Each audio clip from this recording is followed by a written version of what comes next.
Il est 13 h, bonjour à tous, merci de votre attention. Tout de suite, les titres à la une de l'actualité. À l'INPHB, l'Institut national polytechnique Félix Houphouët-Boigny, l'heure est à la semaine de la recherche et de l'innovation. À l'occasion, le ministre des Mines, du Pétrole et de l'Énergie, Mamadou Sangafoua Coulibaly, a prononcé une conférence inaugurale qui a porté sur la découverte de gisements par le groupe Eni. Opportunité pour l'employabilité en Côte d'Ivoire, on en parle dans cette édition. Les directeurs généraux des douanes des pays membres de la CEDEAO de la Mauritanie étaient réunis à Abidjan. Il s'agit pour eux de faire l'inventaire des produits concernés par le tarif extérieur commun afin de mieux aborder le virage de la zone de la libre-échange continentale africaine, la ZLECAf. On en parle également dans cette édition. Et puis le procès des accusés de l'attentat de Grand Bassam s'ouvre ce mercredi 30 novembre au tribunal criminel d'Abidjan. Les faits remontent au 13 mars 2016 lorsque 19 personnes et 3 militaires ont perdu la vie au cours d'une fusillade. Voilà pour l'essentiel. Madame, Monsieur, bonjour. Merci de nous suivre. Un conseil des ministres se tient aujourd'hui au palais présidentiel. Conseil des ministres sur lequel nous reviendrons à l'édition de 20h. Vous pourrez avoir des échos de ce conseil avec nos reporters qui suivent cette actualité du côté du palais présidentiel. Et parlons à présent d'innovation en attendant d'être instruits justement sur les grandes décisions en rapport avec la vie de la nation qui seront donc engagées au cours de ce conseil des ministres du côté de Yamoussoukro, précisément de l'INPHB, l'Institut national polytechnique Félix Houphouët-Boigny, l'on vivre au rythme de la semaine de la recherche et de l'innovation. À l'occasion, le ministre des Mines, nous le disions à l'instant dans les titres, du Pétrole et de l'Énergie, Mamadou Sangafoua Coulibaly, a prononcé une conférence inaugurale qui a porté sur la découverte de gisements par le groupe Eni, opportunité pour l'employabilité en Côte d'Ivoire. Kader Sogodogo nous en parle. La recherche et l'innovation, deux aspects sur lesquels l'Institut national polytechnique Félix Houphouët-Boigny, INPHB de Yamoussoukro, mise pour accroître son rayonnement national et international. Dans l'élan de la célébration de ses 25 ans, qui résulte de 60 années d'histoire, l'Institut lance une semaine dédiée à la recherche et à l'innovation. Il est vrai que l'école a excellé dans la formation d'ingénieurs et de techniciens, mais aujourd'hui, la formation seule des ingénieurs et des techniciens ne suffit pas pour atteindre les objectifs en termes de notation des établissements d'enseignement supérieur. Parmi les critères, la recherche et l'innovation font partie des critères majeurs. Et c'est pour ça que, depuis 2013, l'INPHB a ouvert l'école doctorale polytechnique, et cette école doctorale a formé depuis plus de 130 docteurs, avec un taux d'employabilité de plus de 90%. Autant dire que les docteurs que nous formons trouvent assez rapidement du travail. Cette semaine de la recherche et de l'innovation est marquée par la conférence inaugurale prononcée par Mamadou Sangafoua Coulibaly, ministre des Mines, du Pétrole et de l'Énergie. Il intervient autour d'un thème bien d'actualité, découverte de gisements d'Eni. Opportunité pour l'employabilité en Côte d'Ivoire. Le contenu local, c'est l'ensemble des actions et initiatives visant à promouvoir et à accroître l'utilisation des ressources humaines et matérielles locales, des biens et services locaux, la formation et le développement des compétences locales. En ce qui concerne les nouvelles technologies, vous avez des technologies qui ont permis de nouvelles découvertes qui n'était pas possible il y a seulement quelques années. Et baleine fait partie des découvertes que nous avons réalisées grâce à l'avancée de la technologie. Bien sûr, cela va avec de nouvelles compétences et nécessite un développement continu de ces compétences. La semaine sera marquée par plusieurs activités. Présentation des centres d'excellence, des panels, des expositions et des colloques. Et les experts du Bureau national de la prospective de la veille stratégique peaufinent en ce moment l'élaboration d'une stratégie nationale qui devrait permettre de détecter les évolutions de l'environnement interne et externe du pays afin de cerner les risques et saisir les opportunités dans la progression de la Côte d'Ivoire vers sa transformation en une puissance industrielle à l'horizon 2040. Les détails avec Mahama Traoré.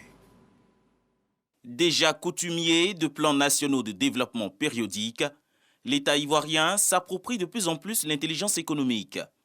Plus pratiquée dans le monde des affaires, cette technique consiste pour une entité donnée à collecter des informations, les protéger pour faciliter la prise de décision à temps opportun. Vu son intérêt pour la compétitivité économique, l'État ivoirien envisage de se doter d'une stratégie nationale d'intelligence économique. Il faut anticiper, il faut se préparer à la compétition qui est de plus en plus rude aujourd'hui avec ce que nous appelons la guerre de l'information.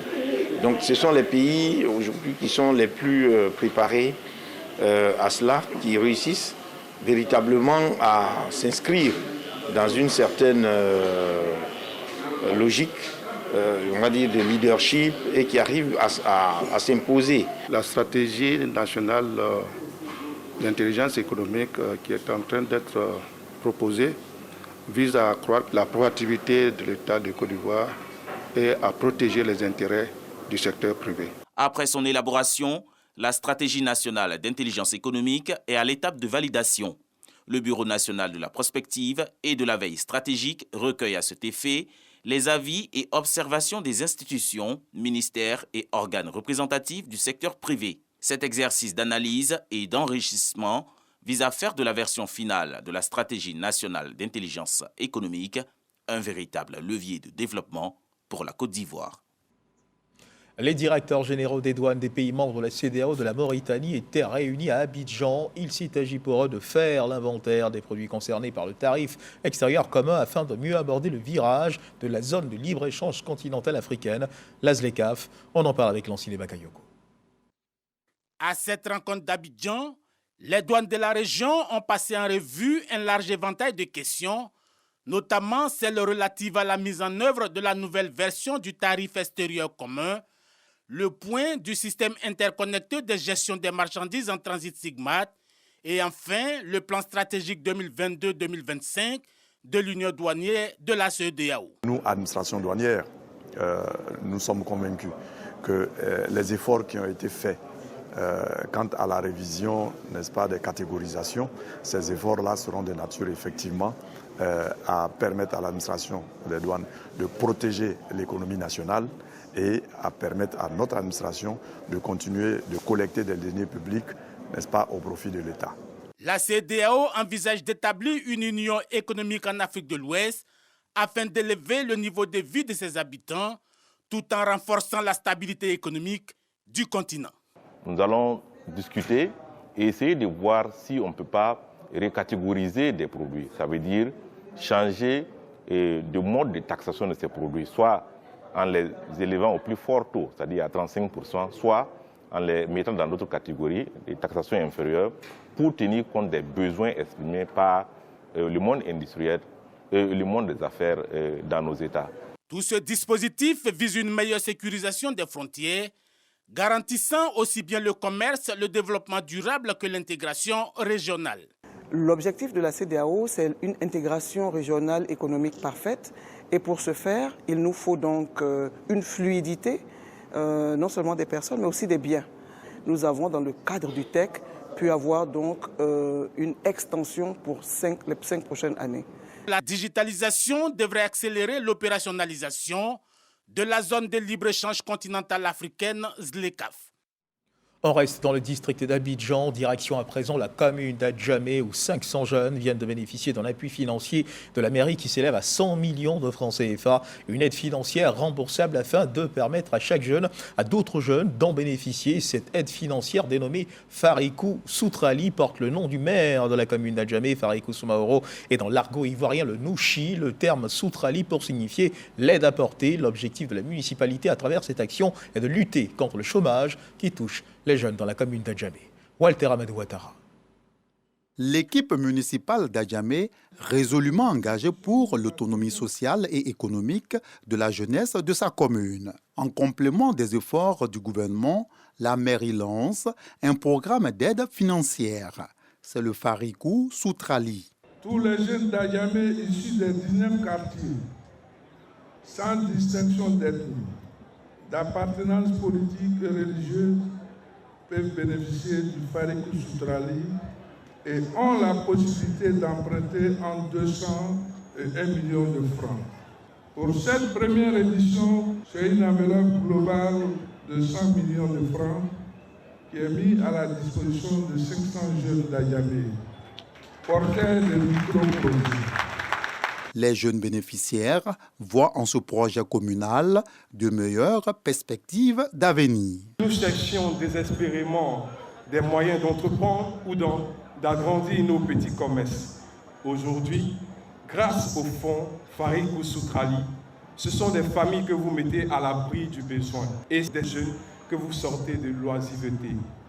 Oui, grâce au fonds Farikou Soutrali, très bientôt, beaucoup d'entre nous auront une activité décente et génératrice de revenus. Parrain de cette remise de chèques, le ministre-gouverneur du district autonome d'Abidjan, Robert Beguerimambé, exhorte les bénéficiaires à faire bon usage des fonds mis aujourd'hui à leur disposition.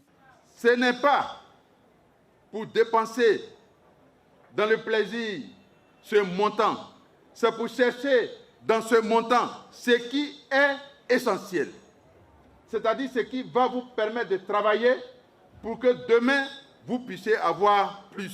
Ce dispositif communal pour les jeunes est défini en 4 axes prioritaires, au nombre desquels l'amélioration de l'accès à l'emploi décent et productif, ainsi que l'encouragement de la jeunesse à la participation au développement local. Dans la région de la Bagoué, la Fédération des groupements et associations féminines a procédé à la remise de kits de couture et coiffure aux jeunes couturiers et coiffeuses de la région. C'était en présence du ministre de la Construction, du Logement et de l'Urbanisme, Bruno Nabagné-Koné. Charles Tatou nous en parle. Fêtière des associations féminines des départements de la région de la Bagoué, la Fédération des groupements et associations féminines, FEGAF Bagoué, s'est assigné une mission, celle de permettre l'autonomisation aux membres de ces différentes structures pour leur pleine participation au développement, surtout à travers le financement et autres appuis à leurs projets. C'est le sens de ces dons de matériel autour desquels ce grand rassemblement. Pour la présidente de la dite fédération, ces nombreux équipements de salons de couture et de coiffure, dont à 150 jeunes filles, répondent aux objectifs de sa structure. Ce projet a été inspiré des dons de la première dame à couteau. Nous avons reçu des machines à coudre, on a également reçu des kits pour les salons de coiffure et dans l'immédiat, nous n'avions pas encore recruté ces jeunes filles pour obtenir ces cadeaux. Donc nous avons pris le soin de les recenser. C'est des jeunes filles apprenties qui sont dans ces domaines depuis plusieurs années, qui ont du mal à s'installer parce qu'elles n'ont pas le minimum pour le faire. Parrain de la cérémonie, le ministre de la Construction, du Logement et de l'Urbanisme, Bruno Nabagné-Koné, salue l'union des femmes de la Bagoué. Si nous voulons faire disparaître la pauvreté de la région de la Bagoué, c'est par les femmes que nous allons réussir cela. L'autonomisation des femmes. 1. Elles contribuent à vous autonomiser. 2. Elles vont contribuer à réduire la pauvreté dans la région de la Bagoué. Et puis la troisième chose, à travers cela, nous faisons de la redistribution des richesses. Il nous faut saluer cette grande vision du chef de l'État que nous essayons modestement de mettre en œuvre dans notre région. Les bénéficiaires ne cachent pas leur joie. Nous avons reçu les dons et j'en suis très heureuse. Heureuse également pour toutes mes autres sœurs parce que cela va nous permettre d'être autonomes, d'être indépendantes. Un autre projet, celui de l'élevage des pintades, s'exécute dans la région par un groupement de 100 femmes.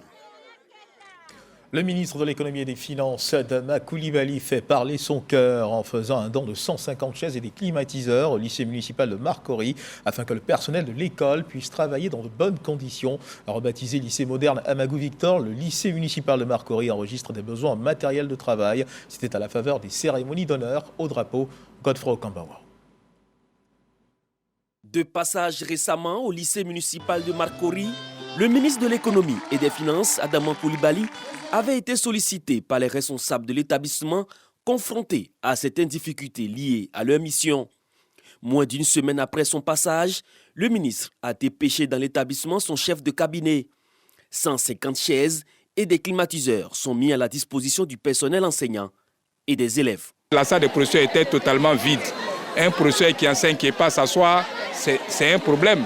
Mais le ministre vient de nous combler. Il est allé au-delà de nos espérances. L'émissaire du donateur a indiqué que cet acte s'inscrit dans la vision du gouvernement.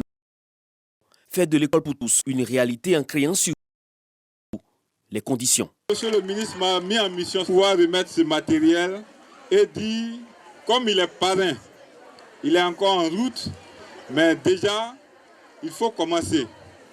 Donc ce matin, c'est juste pour commencer. Selon le représentant du ministre Adama Coulibaly, d'autres actions du genre seront menées afin d'améliorer les conditions de travail des acteurs de l'école. Depuis 2020, le programme d'amélioration de la gouvernance pour la délivrance des services de base aux citoyens distribue des manuels scolaires et guides maîtres aux écoliers et enseignants du primaire. Pour 2022-2023, la région du Bélier a été visitée par ce programme. Ce programme, en collaboration avec la Banque mondiale, a offert gratuitement environ 30 000 manuels scolaires aux écoliers et enseignants du primaire de Tiendiécro, Molonoublé et Raviard dans le département de Didiévy. La cérémonie co-parrainée par les ministres de l'économie et de l'éducation nationale. Léon Brou. 22 309 manuels scolaires et 7 873 guides maîtres, tous des ouvrages de lecture et de mathématiques remis gratuitement aux écoliers et aux enseignants, dont du gouvernement et de la Banque mondiale pour renforcer les capacités des formateurs et apprenants des classes de CP1, CP2, CE1 et CE2 des localités de Tiendiécro, Molonoublé et Ravia dans le département de Didiévy. Ces documents viennent à point nommé, d'autant plus que tous les élèves en ont eu, eux tous, du CP1 au CE2, de même que les enseignants, pour lesquels dans le guide on développe des stratégies pour faciliter l'enseignement. La lecture ouvre l'esprit, les mathématiques nous donnent l'esprit cartésien qui nous permet après de nous réaliser. Ce don gratuit de manuels scolaires dans le cadre du PAGDS, le programme d'assistance de la gouvernance pour la délivrance des services de base aux citoyens. Plus que pour améliorer les résultats scolaires, il s'agit de lutter contre la pauvreté. Les bénéficiaires s'y engagent, mais la Banque mondiale et le PAGDS mettent en garde enseignants, écoliers et parents d'élèves contre l'usure abusive et la vente de ces ouvrages. L'essence même, c'est de valoriser l'utilisation du livre par l'élève lui-même. Il faut laisser le temps aux enfants d'étudier. Il faut leur apprendre à étudier. Le PAGDS mis en place dans le cadre du programme social de gouvernement. Le but, appuyer la réforme du système éducatif par la production et la distribution gratuite de manuels scolaires sur la période 2019-2023. Plus de 33 000 guides maîtres et 3 400 000 livres de mathématiques et de lecture déjà distribués aux écoliers de CP1 et CP2. Les CE1 et CE2 ont intégré le programme cette année scolaire 2022-2023. Un reportage de Léon Brou, puis le député de Diabo, Langui Bonou, directeur général du Trésor et de la comptabilité publique à Saoré-Kononjak, vole au secours des écoliers et élèves issus de milieux défavorisés de ces deux localités. Il leur a fait don de plus de 600 kits scolaires. À coût du don, 10 millions de francs CFA. Les apprenants ont été exhortés au travail. La remise des manuels scolaires a réuni les autorités locales et la communauté éducative. Geneva Ouattara, Soro Corona.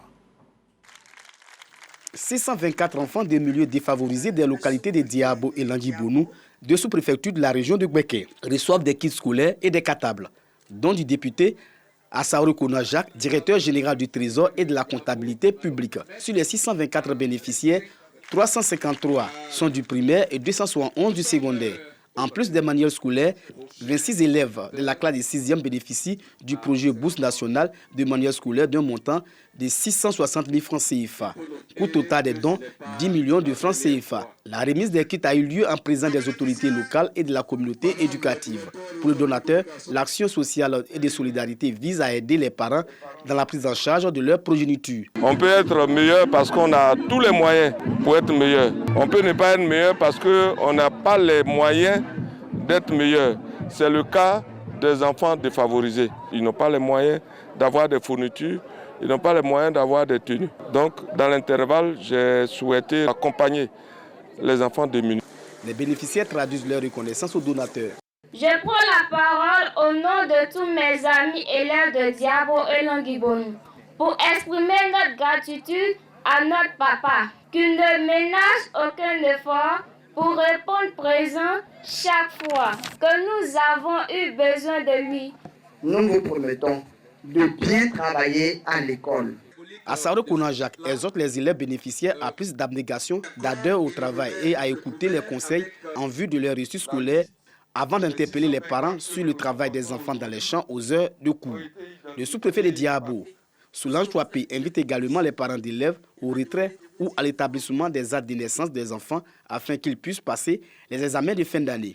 Les jeunes filles sont exhortées aussi à éviter les grossesses.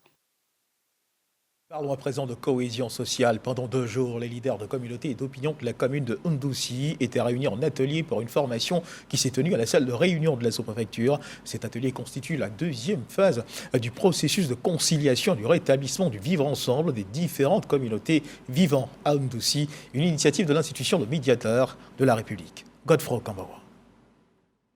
Suite aux événements survenus récemment dans la ville de Ndoussi, le calme est véritablement de retour. À l'initiative du médiateur de la République, cet atelier de formation des leaders de communauté et d'opinion de la commune a été l'occasion d'examiner l'état des lieux de la cohésion sociale et proposer des initiatives consensuelles pour le renforcement des liens communautaires.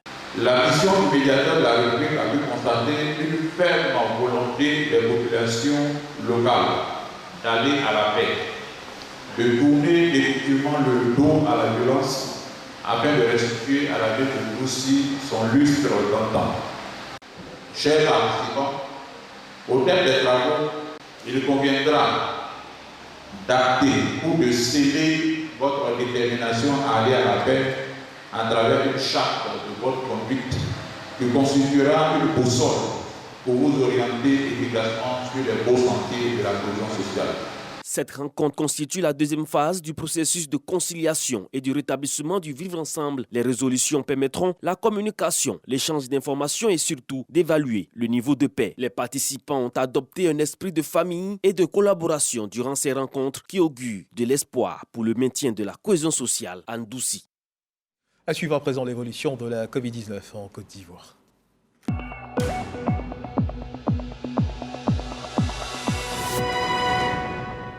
Le ministère de la Santé et de l'Hygiène publique de la couverture maladie universelle a enregistré hier mardi 29 novembre 2022 un nouveau cas de Covid-19 sur 470 échantillons prélevés, soit 0,2% de cas positifs, 1 guéri et 0 décès. À la date du 29 novembre 2022, la Côte d'Ivoire compte donc 87 886 cas confirmés, dont 87 046 personnes guéries, 830 décès et 10 cas actifs. Le nombre total d'échantillons est de 1 653 788 le 28 novembre 2022. 12 258 doses de vaccins ont été administrées, soit un total de 21 866 247 doses du 1er mars 2021 au 26 novembre 2022. Au cours d'une réunion qui s'est tenue dans la commune de Port-Bouët, les guides religieux et les préfets ont été mis en mission par le ministre de la Santé dans le cadre de la mobilisation et la sensibilisation des populations, la mise en œuvre de la couverture maladie universelle et la réponse nationale à la lutte contre le sida. Evelyne Yoboué, Godefroy Kambawa. En vue de lutter contre les préjugés liés au VIH-Sida, le ministre de la Santé, de l'Hygiène publique et de la couverture maladie universelle, Pierre Ngou Demba, échange avec les guides religieux et les autorités préfectorales. Il s'agit pour la tutelle de mobiliser ces autorités administratives et religieuses dans la lutte contre ce virus. Le ministre nous a demandé de remobiliser, en tout cas tous nos comités locaux, ce que nous appelons les comités de lutte. Et je crois que c'est à travers ces instances-là que nous allons travailler, que nous allons être plus en proximité avec nos communautés. Après cette rencontre, nous allons mettre l'accent sur la formation des autres fidèles et surtout faire en sorte que les personnes vivant le VIH qui sont discriminées ou qui sont stigmatisées, nous puissions les amener à avoir confiance en elles. Ces messages et les conseils que nous avons reçus ne seront qu'un complément pour notre sujet qui est notre rôle, nous, en tant que guide religieux. Et à notre retour, nous allons nous rendre compte à nos chefs hiérarchiques, à nos coreligionnaires, et nous allons nous retrouver, en tout cas pour mettre en application tout ce qui a été dit ici, pour notre propre intérêt et pour l'intérêt de nos semblables. Au cours de cette rencontre, un accent est mis sur les personnes vivant avec le VIH-Sida qui font parfois le choix de la médecine traditionnelle ou des camps de prière pour leur traitement, des facteurs qui mettent en mal les efforts du gouvernement dans la lutte contre ce virus. Les soins et les prières doivent se compléter. Pour être efficace, il faut que les deux travaillent ensemble. Je reste persuadé que tous ensemble, les structures publiques, les élus locaux, le secteur privé, les partenaires techniques et financiers, la société civile dans toute sa diversité et vous les chefs religieux, nous parviendrons sans nul doute à l'atteinte des objectifs d'accélération des 3x95 et à l'élimination du VIH/SIDA d'ici 2030. Le ministre de la Santé a également invité ses directeurs régionaux à s'impliquer davantage dans la mise en œuvre de la couverture maladie universelle en vue de faciliter l'accès aux services de santé pour tous. Les défis et perspectives dans la prévention de la prise en charge des victimes de violences basées sur le genre étaient au centre de réflexion engagé par l'ONG américaine Engender Health et le collectif des activités féministes contre les violences basées sur le genre. Un plaidoyer à travers des propositions de loi sera fait aux autorités afin de mettre fin au VBG. Ces réflexions s'inscrivent dans la mouvance des 16 jours d'activisme de lutte contre les violences à l'égard des femmes et des jeunes filles. Godefroy Kambawa. Elle se prénomme Cynthia. Depuis 2013, c'est avec un déambulateur qu'elle se déplace. Victime d'une agression physique par des inconnus pendant qu'elle rentrait chez elle après le travail. Suite à cette situation, elle reste durant 3 mois dans le coma. Ayant perdu un peu l'usage de sa voix et paralysée aux membres inférieurs, elle décide de sortir du mutisme.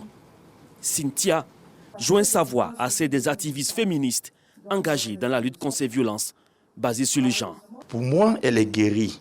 Quand je dis elle est guérie, la guérison, elle est à l'intérieur d'abord, et puis après, elle se matérialise, elle devient physique. Nous ne nous cachons pas parce qu'on s'est dit qu'il y a toujours une vie après chaque situation. Cette rencontre initiée par l'ONG internationale Engender Health, dont la mission est de promouvoir et de défendre la question du genre, s'inscrit dans la célébration des 16 jours d'activisme contre les violences à l'égard des femmes. Ces activistes féministes entendent à travers ces réflexions réitérer leur engagement auprès du gouvernement dans l'élimination des VBG et à l'amélioration des conditions de la femme. Que vous soyez homme, femme ou enfant, chaque jour, il y a des personnes qui sont exposées à des cas de brimade, qui sont exposées à des cas de discrimination. Donc nous sommes tous victimes. C'est pour ça que c'est important de prendre à cœur ce thème-là. Tous unis, tous solidaires, tous activistes, parce que nous sommes tous des activistes, qu'on le veuille ou non. Arrivé à un moment donné de notre vie, on doit pouvoir s'engager pour une cause. Et la cause la plus noble, c'est de s'engager pour les droits de l'homme, et particulièrement pour les droits des femmes et des enfants. Pour la tutelle, la problématique des violences faites aux femmes et aux filles a atteint des proportions inquiétantes. L'on dénombre plus de 5000 cas de VBG pour les 3 premiers trimestres de l'année 2022. Nous participons pour montrer à toute la population, à toutes les femmes et les filles qui ont été victimes de violences basées sur le genre, à les inciter à les dénoncer. Et aujourd'hui, nous avons un numéro vert qui est le 1308 et Madame la ministre et le programme national de lutte contre les VBG se battent pour lutter contre les violences basées sur le genre. Les acteurs dans la lutte sont invités à créer un environnement porteur d'espoir et de justice à travers des propositions qui seront faites à l'issue de ces journées de réflexion. Pour rappel, le thème retenu pour ces 16 jours d'activisme, tous activistes, tous solidaires, pour mettre fin aux violences à l'égard des femmes et des filles. Cette initiative onusienne débute chaque 25 novembre pour prendre fin le 10 décembre. Et sachez également que la 3e conférence internationale de la mangue de Côte d'Ivoire s'est tenue à Korogo, dans le nord du pays, autour du thème « Commercialisation de la mangue fraîche et transformée de Côte d'Ivoire ». Les acteurs de la filière se battent pour pérenniser la commercialisation de la mangue en Europe à travers la formation des acteurs de la filière mangue et l'amélioration de la qualité des fruits. Notons qu'en Côte d'Ivoire, la production par an est estimée entre 140 000 et 150 000 tonnes. Le pays est le premier exportateur en Afrique de l'Ouest et le 3e fournisseur du marché européen. Ce reportage, nous y reviendrons dans nos prochaines éditions, un reportage signé Ami Sissoko. Et puis sachez également que le procès des accusés de l'attentat de Grand Bassam s'ouvre ce mercredi 30 novembre au tribunal criminel d'Abidjan. Les faits remontent pour rappel au 13 mars 2016 lorsque 19 civils et 3 militaires ont perdu la vie au cours d'une fusillade survenue dans cette station balnéaire située à une quarantaine de kilomètres à l'est de la capitale ivoirienne. À l'époque, cet attentat avait été revendiqué par les terroristes d'Al-Qaïda au Maghreb islamique. Voilà qui marque donc la fin de cette édition. Merci de nous avoir suivis. Agréable début d'après-midi. Dieu garde la Côte d'Ivoire.